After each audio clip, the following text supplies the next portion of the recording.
One of the things I've lived in Pittsburgh all of my life, and one of the things we've seen was a lot of the jobs had gone away within those areas. It was very robust. We had the steel mills, the canneries, the rubber mill, paper mills, uh,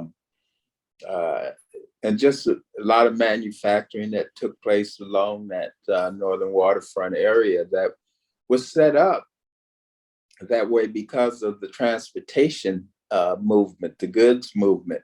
We had the trains, we had also some shipping that took place with the railroads and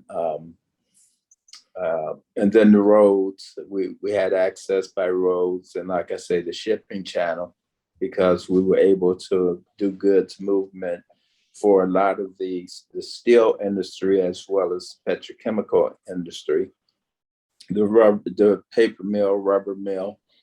And one of the things that happened over the years is that all of those jobs went away. They went away to different countries or what have you.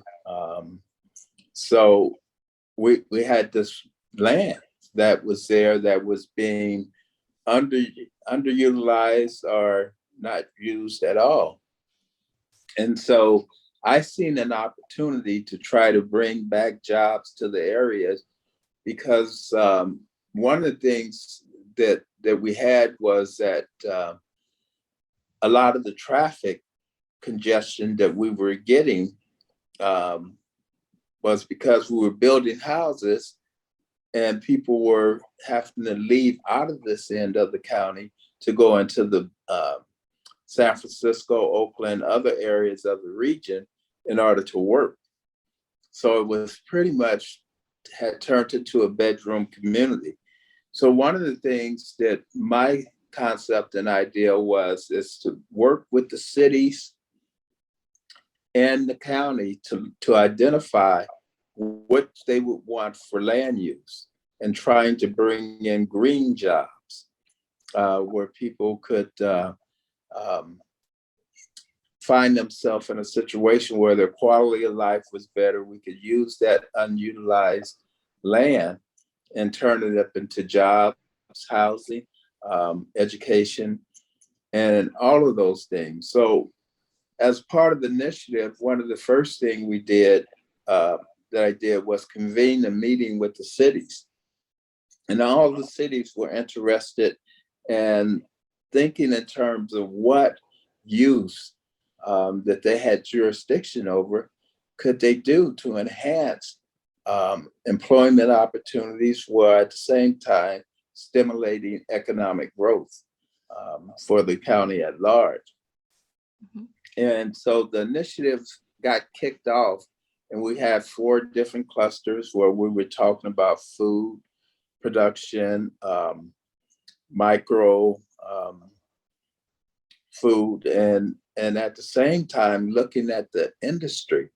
Well, we know that time has changed, and through technology, we were seeing a more robust industry when we start talking about um, reducing the need for refineries and going more up into electrical and um, by ways of cars and what have you. So we had a great opportunity that's taking place at the Concord Naval Weapon there now, in which one of the things we were doing was training, not so much training, but testing site for autonomous vehicles. And that's taking place at what we call Gomenham Station.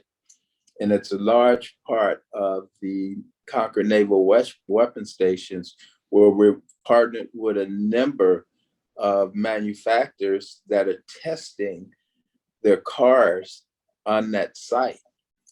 And so that's worked out well. But even more than that, we're looking at other types of jobs that will come in that's going to replace um, the carbon or reduced carbon footprint here and get away from coal and try to do more renewable jobs. So with that comes along with the fact that we need to be able to train people up for whatever those new jobs are. So there's a partnership that is taking place now with the refineries, petrochemical companies, and everyone else, and looking at what that type of training is gonna look like. So we're working with the community college district, with the refiners that's in the area, as well as we're working with some of the other training programs such as Future Built, which is in Pittsburgh. We're working with the community college, Los Madonnas, DVC, to be able to set a curriculum around that work also, as well as the high schools within the communities, to train people up so that they can live and work in the area where they live.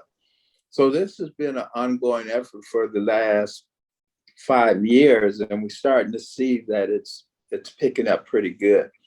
But the only way that this is going to happen is to have the teamwork of everyone and build those type of relationships that leads to great partnerships, and how we are able to make sure that we have a well-trained workforce to take on whatever these new jobs are going to be.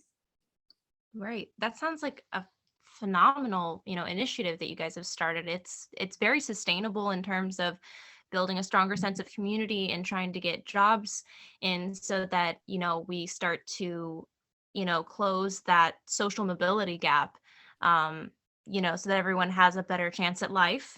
And also it's sustainable in the way that it's better for the environment. You were talking about renewable energy. That's amazing. Yeah, So, and one of the things that we realize is that if you're gonna be able to meet whatever that new demand is, you got to have people that are gonna be able to work in their location, so they're not traveling off. One of the biggest problems we have is that latchkey programs kind of went away, mm, and so this would give opportunity. And so, with parents being two hours to 2 hours from work, um, the bottom line is that they're not spending that quality time with their families. So are the kids getting the proper education? Are the parents able to overlook their work or participate up in their education? It's not likely that that's going to happen when they are on the road so many hours of the day.